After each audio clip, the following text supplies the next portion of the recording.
નમસ્કાર મિત્રો, પ્રણામ, જય શ્રી રામ। જ્યારે અયોધ્યામાં ઇક્ષ્વાકુ વંશમાં રાજા દશરથ શાસન કરતા હતા તે સમયની આ વાત છે। આસપાસના જંગલમાં ભીલ સમુદાયના લોકો રહેતા હતા। ભીલોના મુખિયાને એક પુત્રી હતી જેનું નામ શ્રમણા હતું, પણ લોકો તેને શબરીના નામથી ઓળખતા હતા। શબરીને નાનપણથી જ જંગલના પશુ પક્ષીઓ પ્રત્યે અનોખો પ્રેમભાવ હતો। રાજા દશરથને ત્યાં 4 રાજકુમારોનો જન્મ થયો છે તેવી વાત ગામે ગામ અને જંગલમાં પણ ફેલાઈ ગઈ। શબરીના પિતા પણ શબરી સાથે આ રાજકુમારોના જન્મ ઉત્સવ વખતે અયોધ્યા ગયેલા અને ત્યારે શબરીએ પ્રથમવાર રામને જોયેલા અને તેની અંદર ભક્તિનું પૂર ઉમટી પડ્યું। શબરીના પિતાએ અન્ય એક ભીલ રાજકુમાર સાથે શબરીના લગ્ન કરવાનું નક્કી કરેલું। લગ્ન પહેલાં પિતાએ એક રીત રસમ મુજબ બલિ માટે વાડામાં હજારો પશુઓને ભેગા કરી રાખ્યા। શબરીને જ્યારે આ વાતની ખબર પડી ત્યારે તે ખૂબ દુઃખી થઈ અને રાત્રે તેણે આ બધા જ પશુઓને મુક્ત કરી દીધા અને પોતે ઘર છોડીને ચાલી નીકળી। ચાલતા ચાલતા તે પંપા સરોવર કિનારે માતંગ ઋષિના આશ્રમ સુધી પહોંચી ગઈ, પણ પોતે ભીલ છે એટલે ઋષિ પોતાને શિષ્ય તરીકે સ્વીકારશે કે કેમ, પોતાને સેવાને લાયક ગણશે કે કેમ એ સવાલ થયો।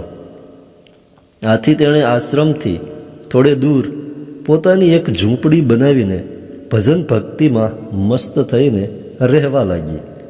પણ તેને લાગ્યું કે ગુરુ કૃપા અનિવાર્ય છે, આથી માતંગ ઋષિની સેવા તેના આશ્રમમાં ગયા વિના કેવી રીતે કરવી તે તેણે શોધી કાઢ્યું। રોજ વહેલી સવારે માતંગ ઋષિ પંપા સરોવરમાં નહાવા માટે જંગલના રસ્તે જતા હતા।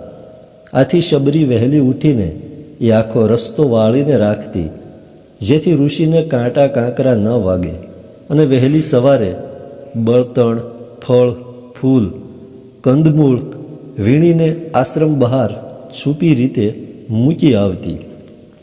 આ રીતે તેણે અપ્રત્યક્ષ સેવા કરવાની શરૂઆત કરી।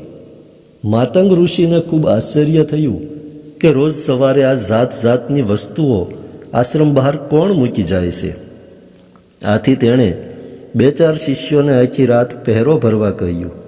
બીજા દિવસે વહેલી સવારે શબરી બળતણ, ફળ, ફૂલ, કંદમૂળ મૂકવા આવી કે શિષ્યોએ તેને પકડી લીધી અને ગુરુજી સમક્ષ હાજર કરતાં કહ્યું, ગુરુજી, આજે અમે એ વ્યક્તિને પકડી લીધી જે રોજ બધી વસ્તુઓ મૂકી જાય છે અને રસ્તાઓ વાળી નાખે છે।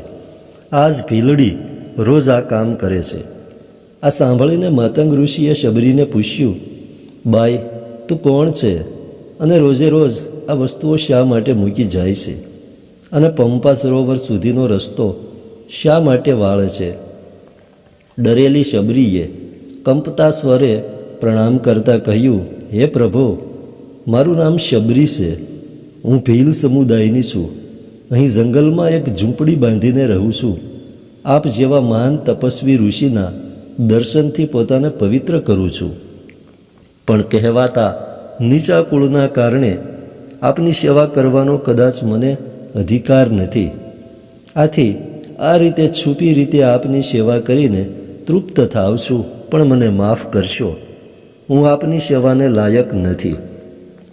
શબરીના આ શબ્દો સાંભળી માતંગ ઋષિ ગદગદ થઈ ગયા।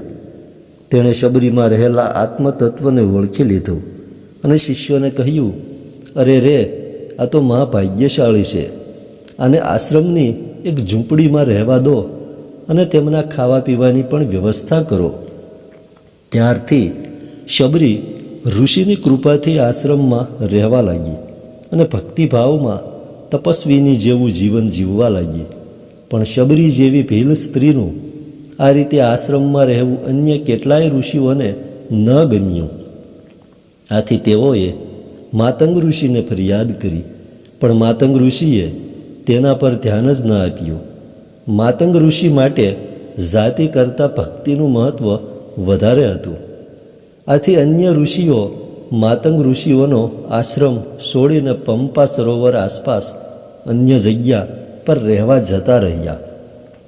એકવાર માતંગ ઋષિએ શરીર છોડવાની ઈચ્છા વ્યક્ત કરી. આથી શબરીએ દુઃખી થતાં પોતાને પણ સાથે લઈ જવા કહ્યું. પણ ઋષિએ કહ્યું, બેટા, તારે તો હજુ પ્રતીક્ષા કરવાની છે.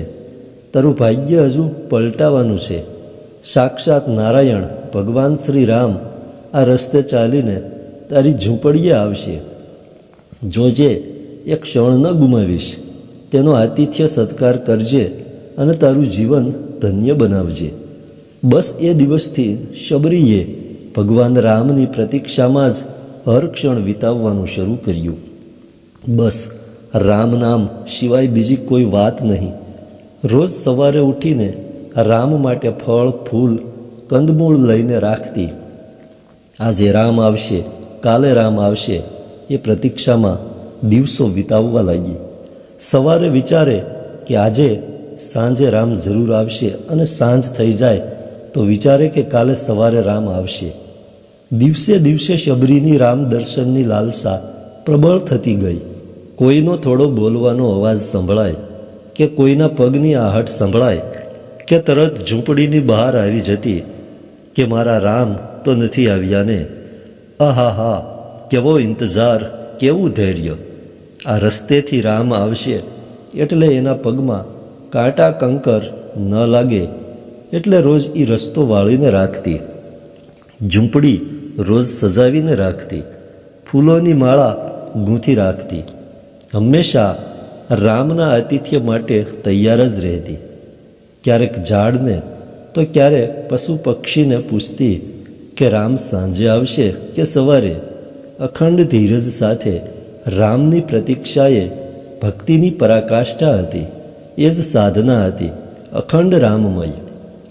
રામ જ્યારે પંપા સરોવર નજીક આવ્યા ત્યારે ત્યાં રહેતા અન્ય ઋષિઓને તેણે પૂછ્યું કે શબરી ક્યાં છે, એની ઝૂંપડી ક્યાં છે? ત્યારે ઋષિઓને ખૂબ આશ્ચર્ય થયેલ. તેઓને એમ હતું કે શ્રી રામ પોતાને ત્યાં પધારશે, પણ એવી ધારણા ન હતી કે રામ ભીલડી શબરીના ખબર પૂછશે.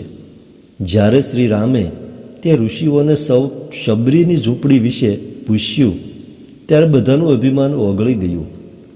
શબરી તો રામમય થઈને એક પથ્થર પર બેઠી હતી. ત્યારે જ એક ઋષિ બાળકે દોડતા દોડતા આવીને કહ્યું, માં, ધનુષ્યધારી બે યુવાનો તમારા વિશે પૂછતા અહીં આવી રહ્યા છે. અરે, આ તો મારા રામ જ હોય, એમ કહી શબરી આનંદમાં, પ્રેમમાં નાચવા લાગી. રામ લક્ષ્મણને પોતાની ઝૂંપડી પાસે જોઈને શબરી પોતાની તમામ સુધબુધ ભૂલી ગઈ. હજુ એ સચ્ચિદાનંદ અવસ્થામાં જ હતી. એને જોઈને ભગવાન ખૂબ આનંદિત થયા. લક્ષ્મણજી હસતા હસતા કહ્યું, શબરી, આમ જ નાચતી રહીશ? શ્રી રામને ઝૂંપડીમાં લઈ તેને બેસાડીને તેનો આતિથ્ય સત્કાર નહીં કરે?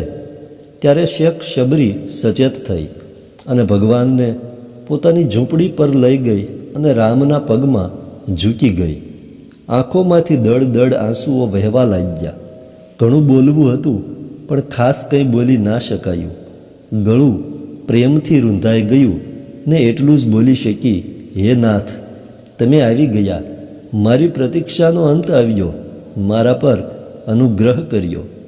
પછી શબરી ભગવાનને કહે છે, પ્રભુ, તમારા માટે ફળ, ફૂલ, કંદમૂળ લાવીને રાખ્યા છે, એનો સ્વીકાર કરો.